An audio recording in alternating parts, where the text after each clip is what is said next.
Hi, Peter Charles here, and let's talk today about what I see as the biggest problem in photography and how it often will prevent an enthusiast like myself from achieving our full potential as a photographer.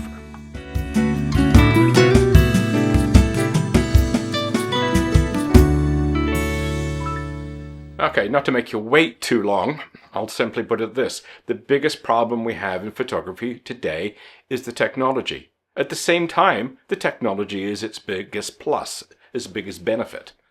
So what's the difference? Why is it a problem and a benefit at the same time? Well, it depends actually on the photographer. And the way I look at it is, as photographers, we're either the master of the technology or we're the slave to the technology. And just to show you that I'm not anti-technology, I got this big whiz-bang camera. Full auto, everything, can do everything. Amazing piece of technology. But I'll ask a question, how many people own a camera something like this and turn it on to totally 100% manual and go shooting with it? Very few, I would imagine. That's why I have this beastie, which I can turn fully manual. It doesn't have IBIS. That's a manual focus lens on it. I put the exposure to manual, ISO to manual, and just use it as a manual camera. And so what I'm trying to say with this is, if we are capable of taking something like this and not relying on the technology and getting a good picture, we are the master of the instrument. We can then pick and choose the technology we need for the situation we're in. So for example, you're on auto, but you need manual focus because of a particular problem. Or you need to be on manual exposure because of a lighting situation you're in. Whatever the case may be, you're able to turn off or turn on the technology as you need to use it. And as I say, having something like this is a really a good example of just getting back to the basics.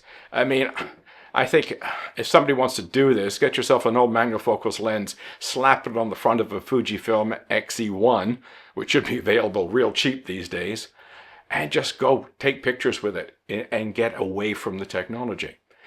When you're a slave to a technology and you have a camera like this, it stays on auto the whole time. You're afraid to take it off of auto. You can't find where things are.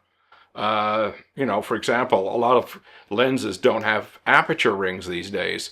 So you say to somebody, I put it on f8, they won't even be able to put it on f8.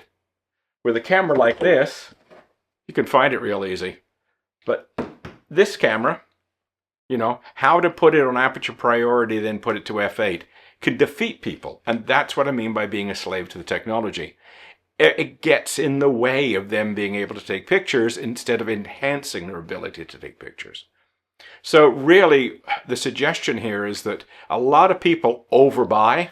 They get seduced by the technology. They look at the specs of a camera like this and say, wow, 40 megapixels, 7 stops IBIS, wow.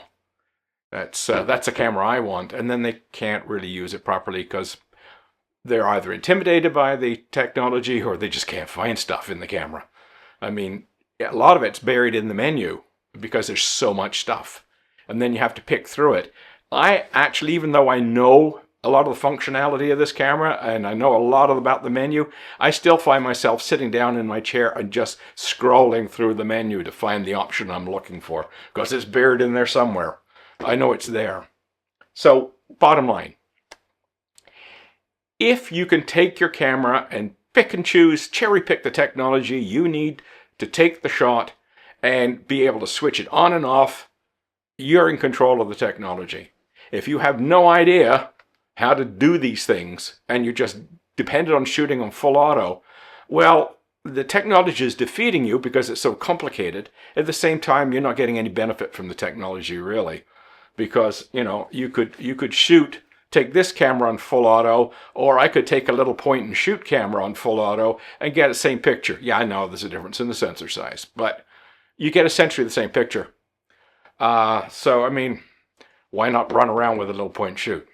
If you're not gonna use the technology that's in the camera, you might as well have a point and shoot.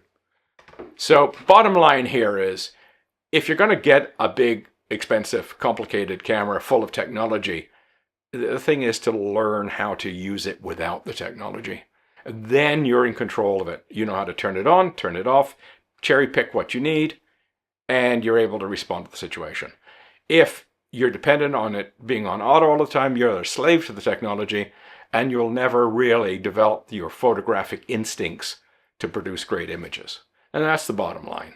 I mean, we don't have to be all Ansel Adams and Ouija and all the other great photographers, Henri Cartier-Bresson. We don't have to be those. We don't have to aspire to be the best in the world.